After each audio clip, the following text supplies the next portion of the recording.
Modern humans जैसे आप और मैं, हमें बोला जाता है होमो सेपियंस, और होमो सेपियंस इमर्ज होना शुरू हुए तकरीबन 2 लाख साल पहले। लेकिन मॉडर्न डे सिविलाइजेशन डेवलप होना शुरू हुई सिर्फ 12,000 साल पहले से, जब एग्रीकल्चरल रेवोल्यूशन आया। सो ये 2 लाख साल से 12,000 साल के बीच तकरीबन 1,90,000 साल क्या होता रहा ह्यूमन हिस्ट्री में। ये होमो सेपियंस और ह्यूमंस के अर्ली एंसेस्टर्स क्या काम करते थे, किस तरह की लाइफ जीते थे, कैसे रहते थे, ये जब आप जानेंगे तो आपको बहुत ही फैसिनेटिंग लगेगा, और यही हम डिस्कस करेंगे आज की वीडियो में।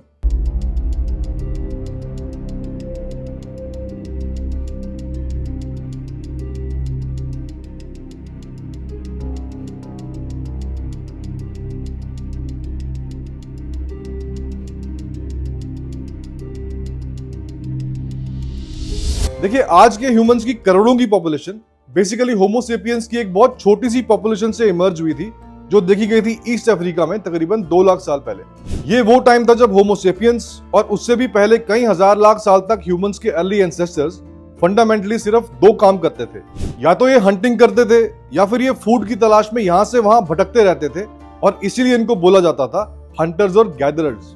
ये शुरुआती होमो सेपियंस ने पहले तो ईस्ट अफ्रीका से बाकी के अफ्रीकन कॉन्टिनेंट में फैलना शुरू किया, और फिर इन्होंने अपनी जर्नी स्टार्ट की एशिया और यूरोप के लिए।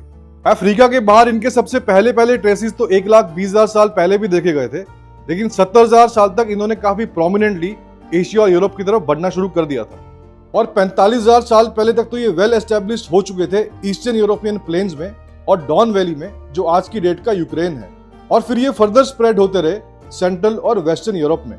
40,000 साल पहले से 10,000 साल के बीच में एक बहुत ही सोफिस्टिकेटेड सी हंटर्स और गैदरर्स की सोसाइटीज फ्लरिश करना शुरू हो गई थी सेंट्रल और वेस्टर्न यूरोप में, और इनको बोला जाता था क्रो मैग्नन पीपल।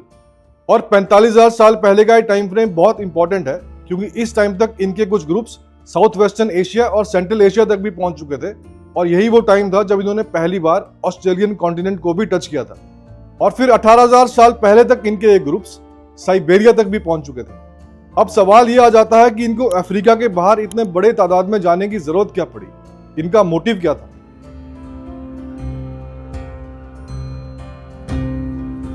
इसका एक रीजन तो ये है कि उस वक्त दुनिया में काफी सारे एनवायरमेंटल चेंजेस चल रहे थे और आइस एज का पीक चल रहा था, और ये कुछ इस तरह की सिचुएशंस फेस करते थे जैसे कि फूड शॉर्टेजेस, ड्रॉट और एक्सट्रीम कोल्ड वेव्स। और इन सब से सर्वाइव करने के लिए इनको नए एरियाज एक्सप्लोर करने पड़ते थे। और दूसरा रीजन ये है कि नेचुरल रिसोर्सेज और नए हंटिंग ग्राउंड्स की तलाश में ये लोग नए नए ग्रुप्स बनाते रहे और आगे बढ़ते रहे। ह्यूमंस कैसे इवॉल्व हुए और किस पैटर्न में अफ्रीका के बाहर स्प्रेड होना शुरू हुए, साइंटिस्ट को इसके क्लू मिलते हैं स्टोन टूल से और फॉसिल से। और मॉलिक्यूलर बायोलॉजी एक और तरीका प्रोवाइड करती है जिससे हमें ह्यूमंस की मूवमेंट के बारे में पता चलता है, और ये है डीएनए सैंपल्स। यानी डीएनए सैंपल्स को कंपेयर करके और उनके डीएनए में कितने सारे चेंजेस एक्यूमुलेट हुए, उससे भी ये पता चलता है कि वो किस तरीके से अफ्रीका के बाहर फैलना शुरू हुए। अब क्योंकि आइस एज की वजह से बहुत सारे क्लाइमेट चेंजेस हो रहे थे, तो उस सिचुएशन के साथ अडेप्ट करने के लिए और सर्वाइव करने के लिए इन्होंने हंटिंग की नई नई टेक्निक्स और स्किल्स भी डेवलप किए। और यही वो टाइम था जब इन्होंने बहुत नए तरह के टूल्स और वेपन्स भी डिस्कवर किए। आप देख सकते हैं अपनी स्क्रीन पे कुछ इस तरह के वेपन्स होते थे, हाईली स्पेशलाइज्ड फ्लिंट्स जैसे कि chisel, spear points, spear throwers, और टूल्स जैसे कि आइड नीडल्स। ये नीडल इनकी एक बहुत ही रिमार्केबल इन्वेंशन थी, और ये क्लाइमेट के साथ काफी अच्छे से अडेप्ट करते थे और अपनी हंटिंग की नई टेक्निक्स को यूज करते थे उन सभी जानवरों को हंट करने में जो उस वक्त आइस एज में देखे जाते थे, जैसे कि बिजन, मैमथ और राइनोसोर्स। अब ये तो हो गई बात कि ये लोग किस पैटर्न में और किस वजह से अफ्रीका के बाहर फैलना शुरू हुए, लेकिन अब ये डिस्कस करते हैं कि इनका जनरल लाइफस्टाइल कैसा था और ये लोग रहते कैसे थे।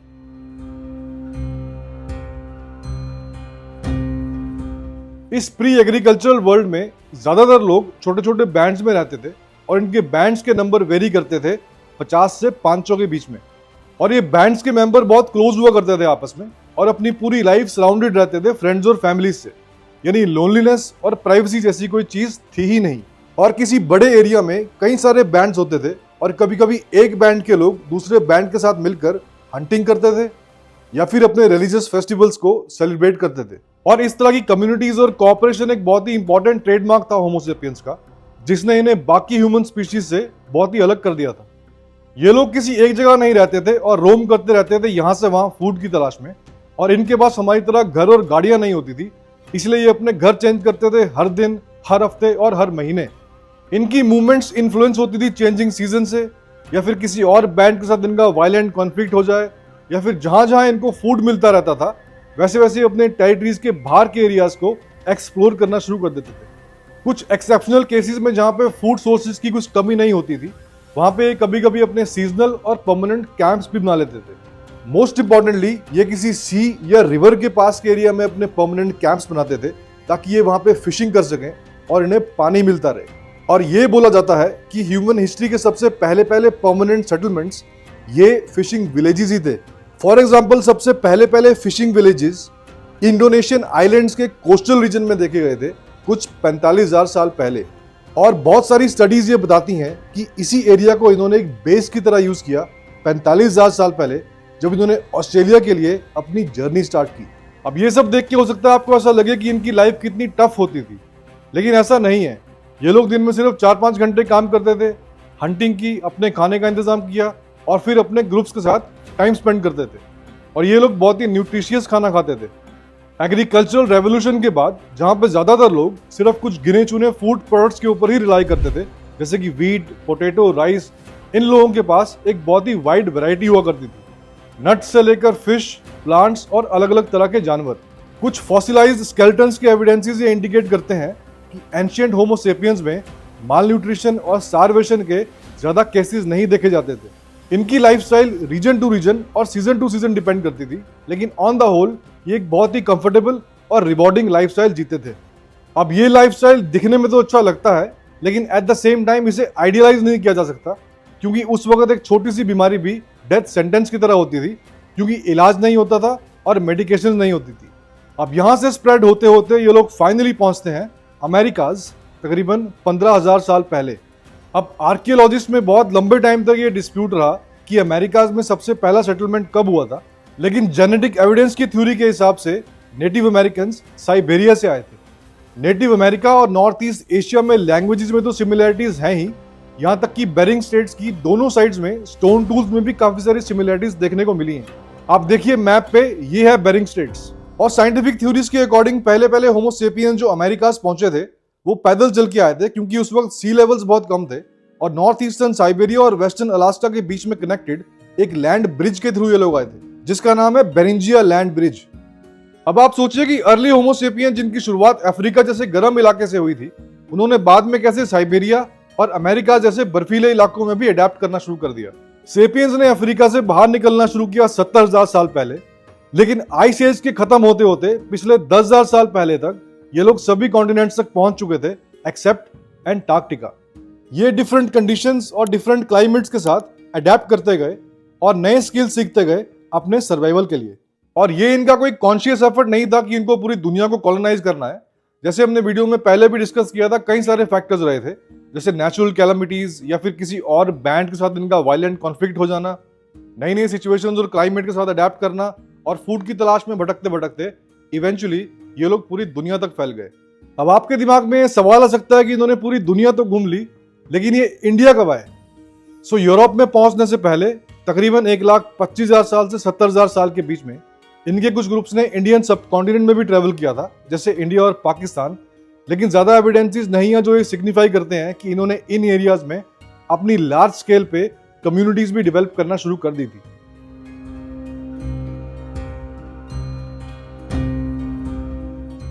अब यहां से आगे वीडियो को कंक्लूड करते हुए हम एक बहुत ही इंपॉर्टेंट डिस्कशन भी करेंगे।